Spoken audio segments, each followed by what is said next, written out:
Alright, useful Minecraft tips. This one, how to get on the Nether roof. Alright, so what you're going to want to do is break up until you start seeing bedrock at the top of the Nether. You'll probably start seeing bedrock around Y level 120.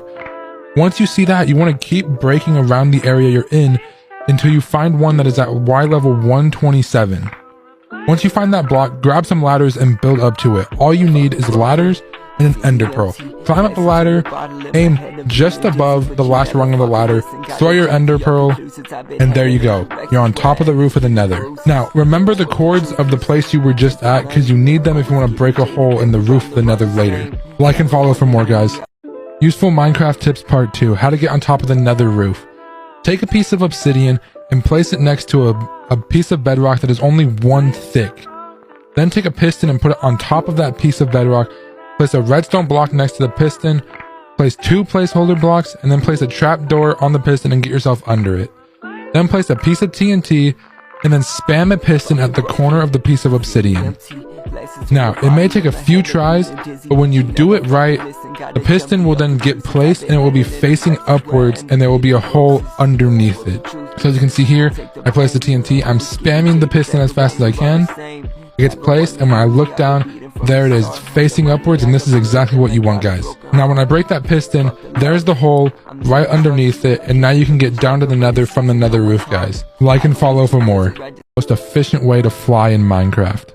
So what you want to do is you want to use a rocket and go up at 40 degrees and then down at 40 degrees once you start to stop going up, and then just keep alternating between those. Go up 40 degrees and then go down at 40 degrees. I hope this is helpful for you guys, and that's the most useful debug commands in Minecraft. Alright, so the first one is if you press F3 and then G at the same time, you can see the chunk borders, which is really useful if you're building farms, if you have a slime chunk that you know about or something, and you can see the entire chunk. Number 2, if you press F3 and H, it actually will show you the advanced tooltips. This is how you can see your durability on things when you hover over them. It's really useful, and this is how you do it, guys. Number 4 is if you press F3 and A at the same time, it'll reload all the chunks in the world. So if your chunks are having trouble loading, you can use that one. This one can be really useful if you press F3 and C at the same time. It copies your location, so if you want to go do something in creative or something, and then you want to get back really quickly, you can just paste it. And there you go, you're back to where you were. And this is the last one, but I think it's really useful and it falls into debug, and it's if you press F3 and F4 at the same time, you can cycle through all the modes in the game. And those are everything you need to know about the new Minecraft snapshot. Cracks have been added and can be found carving into the ground like this one you see here. They added the old cave generations into the lower Y levels.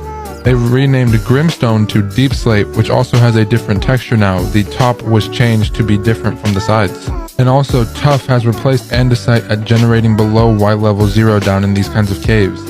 They also added the new Deep Slate ores, and these are what those look like. Emeralds, copper, and coal do not generate in Deep Slate. These spore blossoms now have a particle effect they give off.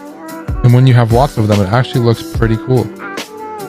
Amethyst geodes are now surrounded by a new block called Smooth Basalt, which can also be obtained by smelting regular basalt. Lava pools are back to generating at these lower Y levels like they used to. And lastly, slime blocks and honey blocks have now been moved to the redstone tab of the creative inventory. Like and follow for updates coming in Minecraft 1.17, and that's